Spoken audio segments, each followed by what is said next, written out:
Subscribe now and press the bell icon. Never miss an update. Hello students, welcome to my YouTube channel के coaching classes. Students, हम पढ़ रहे थे class 12th की physics का chapter number 3 जिसका नाम है विद्युत धारा।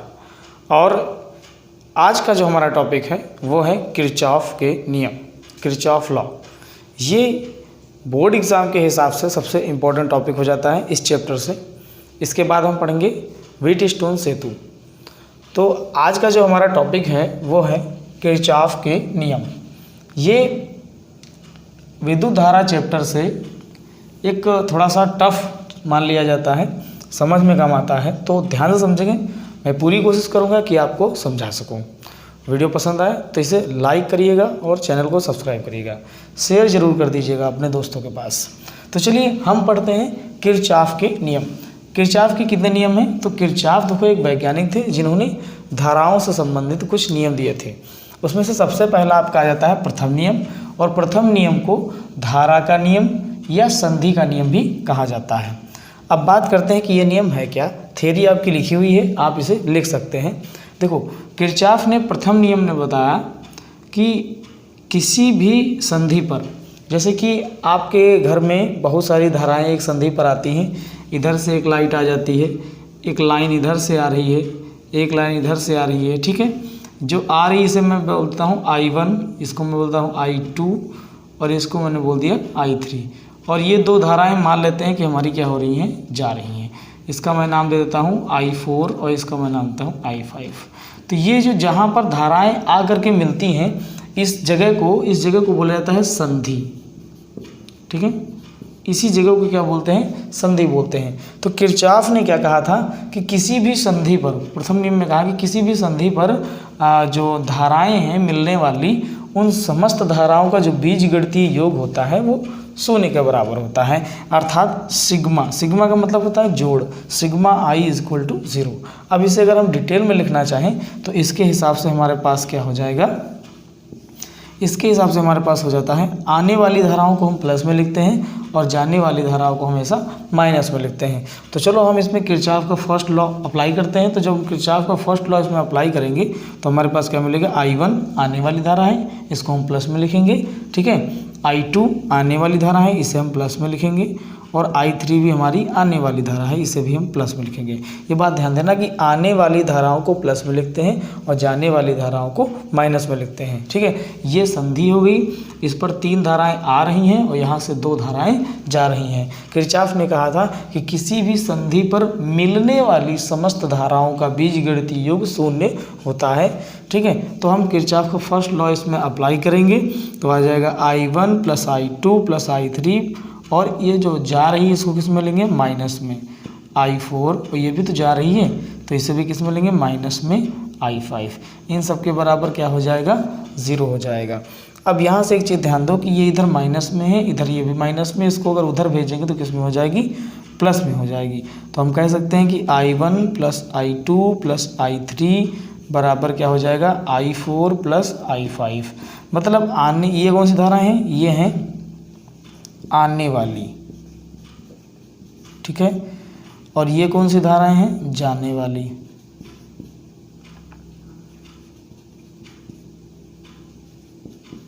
जाने वाली धारा।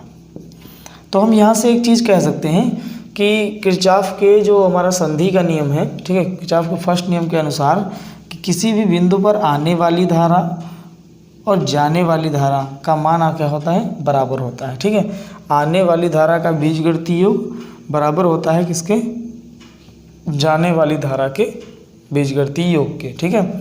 तो हम यहाँ से एक और डिफिनेशन ले सकते हैं कि किरचॉफ के नियम में आने वाली धाराओं और जाने वाली धाराओं का बीजगणितीय योग आपस में क्या होता है, बराबर होता है। हम यहाँ से ये भी कह सकते हैं। आगे बात समझ में, तो एक नई थ्योरी आप निकाल सकते हो कि किरचॉफ के नियम में किसी भी संधि पर आने वाली धारा और जाने वाली धारा का मान क्या होता है, बराबर होता है, ठीक है। समझ में आ गया। ये था हमारा धारा का नियम, संधि का नियम, या फिर इसे हम कह सकते हैं प्रथम नियम, ठीक है। इसके बाद में हम देखेंगे कि किरचॉफ का सेकंड लॉ का है जिसे हम कहते हैं पास का नियम, ठीक है। तो अब हम देख लेते हैं किरचॉफ का द्वितीय नियम, जिसे हम कहते हैं पास का नियम या वोल्टता का नियम।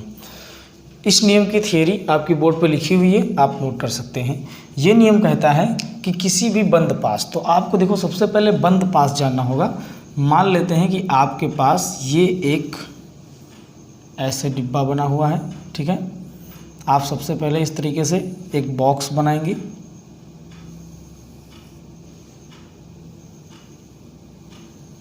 इसको कहते हैं एक बंद पास, ठीक है। इसको हम बोलते हैं बंद पास। अब इस बंद पास में आपको प्रतिरोध, बैटरी और धारा ये सब जोड़ना होगा, ठीक है।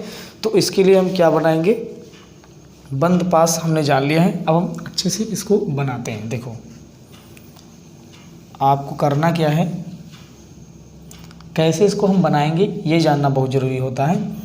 देखो सबसे पहले क्या करते हैं, यहीं से शुरुआत करते हैं और यहाँ से हम एक रेजिस्टेंस जोड़ देते हैं, ठीक है, रेजिस्टेंस R1, और फिर हम चलते हैं और यहाँ पर जोड़ देते हैं एक विद्युत वाहक बल, ठीक है। एक सेल हमने जोड़ दिया और इस सेल का विद्युत वाहक बल क्या है, E है। और इस सेल को जोड़ने के बाद आगे बढ़ेंगे, लेकिन उससे पहले इसके टर्मिनल लिख देते हैं। ये माइनस टर्मिनल है और ये प्लस टर्मिनल है। इतना लिखने के बाद में हम आगे बढ़ते हैं और इसको इस तरीके से बनाते हैं। फिर इसको हम यहाँ से मोड़ लेते हैं, ओके। यहाँ से मोड़ने के बाद में हम इसमें क्या करेंगे, एक सेल और जोड़ देंगे, टर्मिनल इसके बना देंगे। इसका भी विद्युत वाहक बल E है, ठीक है, लेकिन इसका विद्युत वाहक बल मैं E1 कह देता हूँ, इसका E2, और इसका ये टर्मिनल हो गया माइनस और ये टर्मिनल हो गया प्लस। अब यहाँ से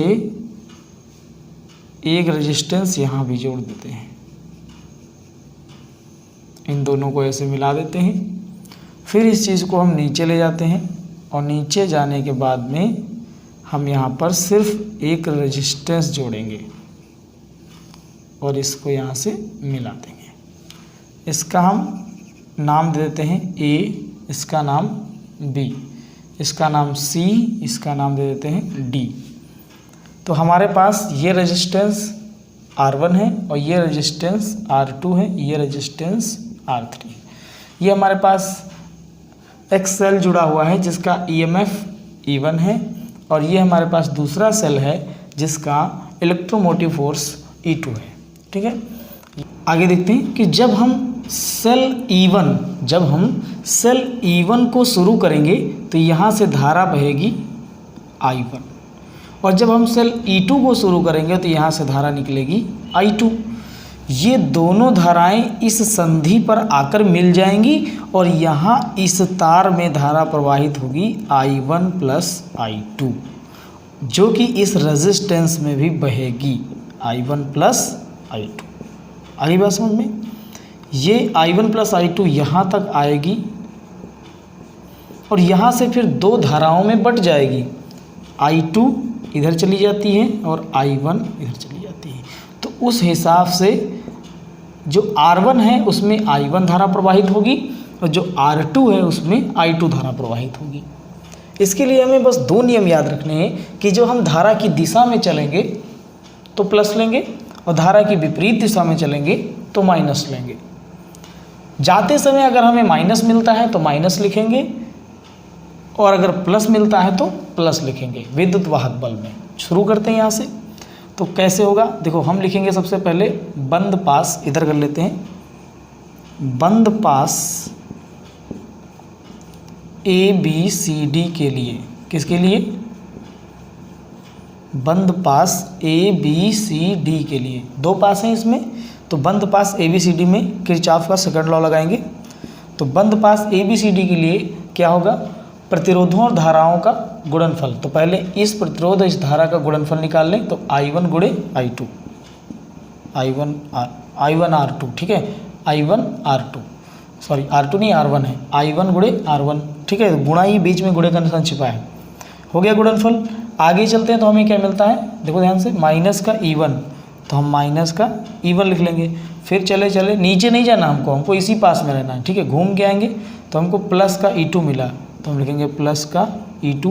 आगे चले तो हमें क्या मिला, R2 इंटू I1, R2 गुणे I1, क्योंकि हमें धारा और प्रतिरोध का गुणनफल करना है, ठीक है। लेकिन ये धारा के विपरीत है, क्यों, धारा उधर से आ रही है, हम इधर से जा रहे हैं, धारा उधर से आ रही है, हम इधर से जा रहे हैं, तो विपरीत हुआ ना।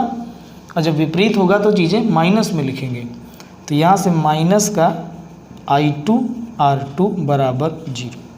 अब यहाँ से देखो क्या हो जाएगा कि I1 R1 और ये माइनस का I2 R2, ये उधर जाएगा तो किस में हो जाएगा, प्लस में, और ये किस में हो जाएगा, माइनस में। ये आ गया किसके लिए, आपका बंद पास ABCD के लिए। अब हम लिखेंगे बंद पास किसके लिए, बंद पास ABEF के लिए, ठीक है। तो लिखेंगे बंद पास ABEF में, ठीक है, बंद पास ABEF में। तो बंद पास ABEF में क्या हो जाएगा, तो बंद पास ABEF में ध्यान से देखेंगे, यहाँ से शुरू करेंगे, धारा की दिशा में चलेंगे तो प्लस मिलेंगे, I2 R2 धारा की दिशा में जा रहे हैं, मिला कौन, माइनस का E2, माइनस का E2। फिर चलेंगे चलेंगे चलेंगे, यहाँ आ गए, यहाँ से चले तो हमें यहाँ कोई धारा वो प्रतिरोध नहीं मिला ना, तो धारा I1 I2 मिल चुकी है, चल रहे हैं। इस प्रतिरोध में धारा कौन सी प्रवाहित होगी, I1 प्लस I2, ठीक है। तो यहाँ से लिखेंगे, और ये किस धारा की प्लस, धारा की दिशा में जा रहे हैं तो प्लस में लिखेंगे, धारा की दिशा में है R3 इंटू, या ऐसे लिख लो, पहले I लिख लो, I1 प्लस I2 मल्टीप्लाई किससे करना है, R3 से बराबर 0। यहाँ से देखो ये विद्युत वाहक बल है, इसको उधर भेज दो, तो I2 R2 plus I1 plus I3, I1 plus I2, I1 plus I2 और गुणे में क्या, R3 बराबर किसके हो जाएगा, E2 के लिए। तो हो गया धाराओं और प्रतिरोधों के गुणनफलों का बीजगणितीय योग बराबर होता है किसके, उसमें लगे विद्युत वाहक बलों के बीजगणितीय योग के। इस पास में एक ही विद्युत वाहक बल लगा था, इसलिए केवल E2 लिखा गया, इसमें दो थे इसलिए E1 माइनस E2 आ गया। इतना समझ में आया आपका, यही है आपका वोल्टता का नियम, पास का नियम, या किरचॉफ का द्वितीय नियम, किरचॉफ का सेकंड लॉ। अब बात करते हैं इसे वोल्टता का नियम क्यों कहा जाता है। पास का नियम इसलिए कहा जाता है क्योंकि इसमें डिब्बे होते हैं, दो बंद पास होते हैं। तो वोल्टता का नियम क्यों कहते हैं, तो वोल्टता के नियम इसलिए कहते हैं, देखो ध्यान से, I1 R1 एक सूत्र सुना होगा आपने, V बराबर IR, सुना IR, तो V1 बराबर क्या हो जाएगा, I1 R1। उस तरह से हम यहाँ कह सकते हैं कि ये हो जाएगा V1 माइनस V2 बराबर E1 माइनस E2।